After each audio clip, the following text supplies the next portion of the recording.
Hello दोस्तों, this is Manish Goyal. मैं यहाँ चंबल क्रिकेट ग्राउंड में खड़ा हुआ हूँ। बहुत ही सुंदर नज़ारा है और जो कि मुरैना डिस्ट्रिक्ट में पड़ता है, MPCA के अंतर्गत आता है, मध्य प्रदेश क्रिकेट एसोसिएशन में। हमारे सामने श्रीमान तस्लीम खान साहब खड़े हुए हैं जो यहाँ के सर्वे सर्वा हैं, पूरी देख रेख अच्छे से करते हैं। तो आइए हम तगल्लुक़ कराते हैं आपका श्रीमान तस्लीम भाई साहब से और अपने बारे में कुछ बताएं साहब। मैं अपने बारे में आपको क्या बताऊं जी। वह यह है कि क्रिकेट का शौक़ है और बचपन से था, तो बचपन का सफ़र यहाँ तक आ गया है जी। और अब कहाँ तक जाएगा ये सब ऊपर वाले पे डिपेंड करता है। और इस ग्राउंड की जब स्थापना करी थी आपने, तो उस समय क्या विचार थे, क्या मतलब किस तरह से रूपरेखा आपने सोची थी कि किस तरह से इसका निर्माण और इसका उत्थान करेंगे आप? इस ग्राउंड की स्थापना तो काफ़ी पहले से प्लान था। जब श्रीमती माधवराव सिंधिया जी जिंदा थे तब ये सपने देखते थे कि मुरैना में भी एक ग्राउंड हो, डिवीज़न हो। फिर उसके बाद हल्के हल्के फिर ये हमारे आदरणीय ज्योतिरादित्य सिंधिया जी महाराज, फिर प्रशांत मेहता जी, इन लोगों के सानिध्य में रहते और उन्हीं लोगों के कह उनके प्रयास से ये सब एक तैयार हुआ। और लगभग ग्राउंड को 4 साल हो गए और हमारे डिवीज़न को बने हुए लगभग 11 साल के आसपास होते जा रहा है। और 11 साल का सफ़र है ये ग्राउंड और डिवीज़न का, जो प्रशांत मेहता जी आदरणीय और आदरणीय महाराज साहब के ही प्रयासों से सफल हो सका। दोस्तों, मैं आपको बताने देना चाहता हूँ कि यहाँ पर क्रिकेट की सारी सुविधाओं के अलावा बहुत ऐसी सुविधाएं हैं जो हमको कहीं देखने को नहीं मिल पाएंगी, और ना मैं तो आशा करता हूँ कि कहीं देखने को मिल पाएंगी ही नहीं, क्योंकि क्रिकेट की तकनीकी रूप से इन्होंने जो यहाँ मापदंड को इतने सलीके से संजोया है, मोतियों की तरह पिरोया है। और क्रिकेट के साथ साथ यहाँ पर ऐसा प्रतीत होता है मुझे कि यहाँ हम कोई रिसोर्ट में आ गए हों, और खेलने के एटमॉस्फेयर के साथ साथ यहाँ की आबो हवा इतनी प्यारी है कि खेलने के साथ साथ हमको एक ताजगी का अनुभव होता है। और देखिए, मैं आपको अभी ले चलता हूँ ये प्रैक्टिस नेट्स की तरफ, और वहाँ पर हम उसका अवलोकन करेंगे कि उसमें कितनी लागत आई है, क्या खर्चा है, कितने नेट्स बनवाए हैं तस्लीम खान साहब ने। आइए तस्लीम भाई, देखिए हम आ चुके हैं मुरैना चंबल क्रिकेट ग्राउंड के एक प्रैक्टिस नेट्स में, यानी एक साइड की प्रैक्टिस नेट्स में, जिसका आप देख सकते हैं इंफ्रास्ट्रक्चर बहुत ही लाजवाब तरीके से बना हुआ है। नेट्स की फिटिंग और उनकी कसावट देखिए, और बिल्कुल ऑर्गेनाइज तरीके से इन्होंने सेटिंग करी है ऐसी कि यहाँ पर चाहे गर्ल्स हों चाहे बॉयज़ हों, वो अपनी प्रैक्टिस कर सकते हैं। और तरह तरह के उम्दा तरीके विकेट बना तैयार किए हुए हैं यहाँ, जहाँ पर वो अपनी प्रैक्टिस कर सकते हैं। और आइए फिर से हम तस्लीम साहब के साथ बातचीत का थोड़ा अनुभव प्राप्त करेंगे कि तस्लीम साहब ने इसमें क्या अपनी विकेट को तैयार करने के लिए क्या योगदान दिया है और क्या करा है। ये जो नेट है इसमें लगभग 8 विकेट है प्रैक्टिस एरिया के, जिसमें लाल मिट्टी के 2 विकेट हैं और बाकी 6 विकेट हमारे काली मिट्टी के हैं।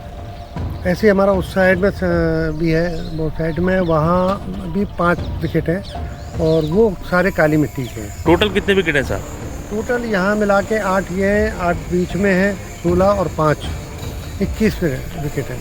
21 विकेट? ये तो बहुत ही मतलब छोटे सेंटर पे 21 विकेट होना बड़े ही काबिल तारीफ़ है, क्योंकि मैंने देखा है कि बड़े बड़े जो स्टेट एसोसिएशंस हैं वहाँ पर भी 21 विकेट नहीं मिलते प्रैक्टिस के साथ साथ। और चलो ग्राउंड में तो मिल ही जाते हैं, ग्राउंड में तो पिच पर तो 8 से 10 विकेट तक की सुविधा होती है, पर प्रैक्टिस विकेट्स 12-12, 15-15 विकेट्स तो होना असंभव की बात मेरे हिसाब से, तो जो मैंने अपने जीवन में देखा नहीं है कहीं।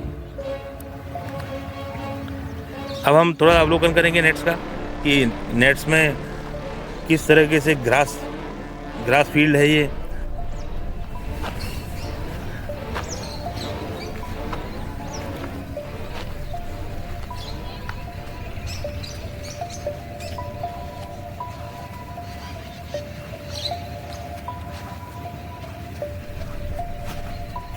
तो हम आ चुके हैं ग्राउंड इक्विपमेंट की तरफ। ग्राउंड इक्विपमेंट्स की क्या भूमिका यहाँ खेल में तकनीकी रूप से योगदान देती है, जिसके बारे में तस्लीम खान साहब हमें वापस से रूबरू कराते हुए कि यहाँ अपने ग्राउंड इक्विपमेंट्स के बारे में हमें कुछ बताइए ज़रा।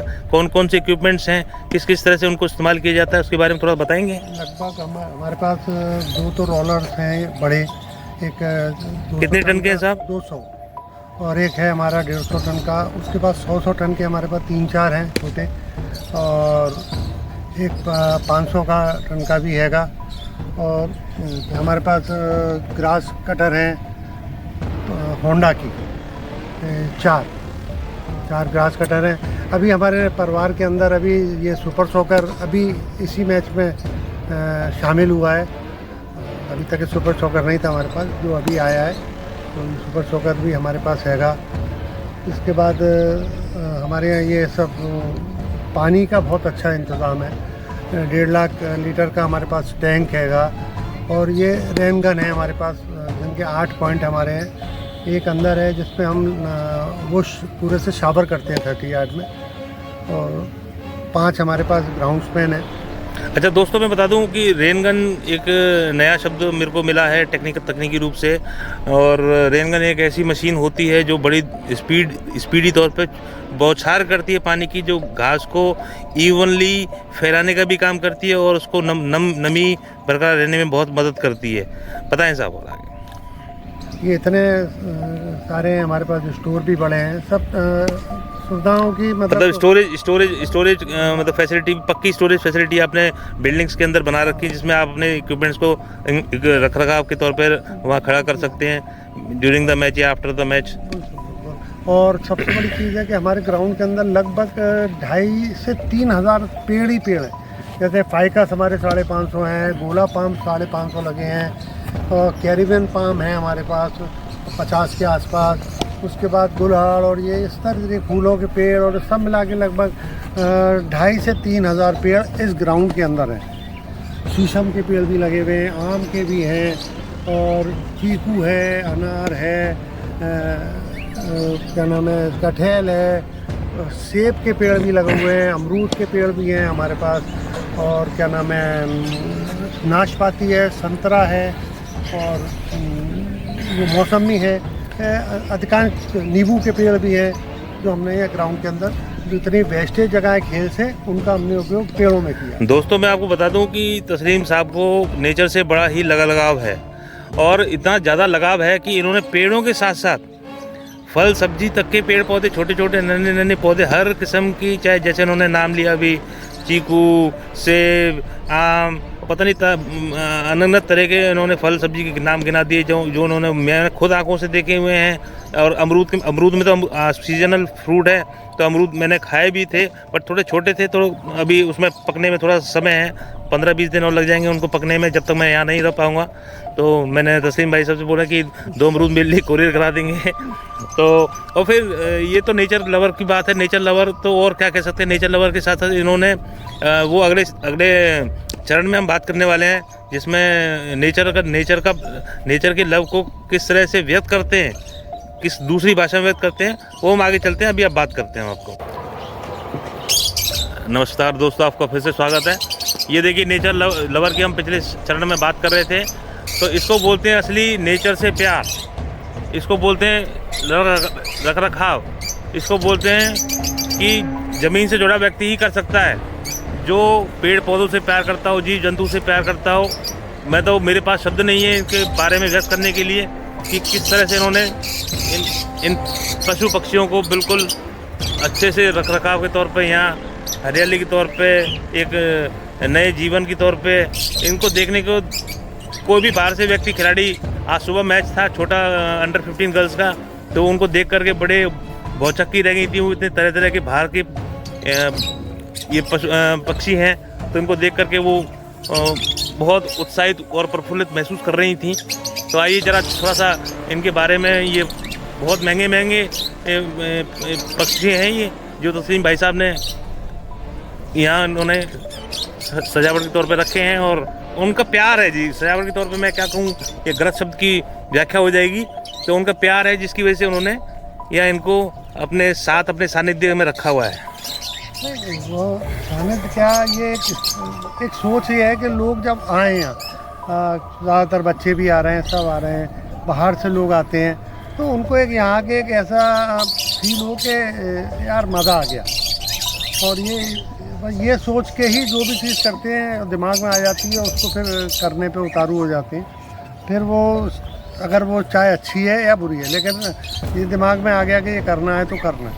और इसमें काफ़ी अच्छे अच्छे पक्षी हैं, फिंग हैं, और उधर वो हमारे लवबर्ड्स हैं। और बनाने का भी वजह ये है कि इसके पिंजरे के अंदर ही पेड़ है नेचुरल, उस पेड़ को अंदर रख के फिर पिंजरे को बनाया गया बड़ा। वाह वाह सब वाह। 10 बाई 10 का है, ये काफ़ी ऊंचा है। तो इसमें अंदर दोस्तों मैं बता दूं कि ऐसा एक पिंजरा नहीं है जो नेचुरल पिंजरा बोल सकते हैं इसको, मैंने तो कभी देखा नहीं। पिंजरे होते हैं, बट इन्होंने नेचुरल तरीके से इसका निर्माण कराया है। इसके अंदर पेड़ है और आप देख सकते हैं कि पेड़ पर पक्षी को अपने मतलब ऐसा लगता नहीं है वो कैद अवस्था में है, बट उसको लगता है कि मैं एक अपने आज़ादी के तौर पे घूम फिर रहा हूँ। बट उसको आज़ादी का अनुभव तो नहीं होता है, बट फिर भी वो संतुष्टि तौर पर रहते हैं। ऐसे एक पिंजरे नहीं है, बड़े बड़े ऐसे 3 पिंजरे हैं। आइए मैं दिखाता हूँ और आपको, जहाँ सैकड़ों की तादाद में इन्होंने पक्षी रखे हुए हैं और डॉगी भी रखा हुआ है इन्होंने, तो बड़ा सुंदर डॉगी है। आइए दूसरा हम ये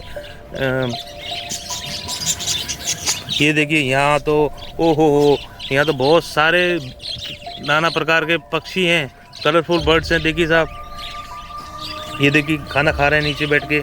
इन्हें खाने पीने का पूरा ध्यान रखते हैं, अच्छी किस्म के अनाज और दाने यहाँ इनको वितरण के लिए दी जाती हैं, खाने के लिए दी जाते हैं। कुछ इन पक्षियों के बारे में बताइए। ये तो अलग तरह के पक्षी लग रहे हैं साहब। हाँ, ये बोलते हैं कि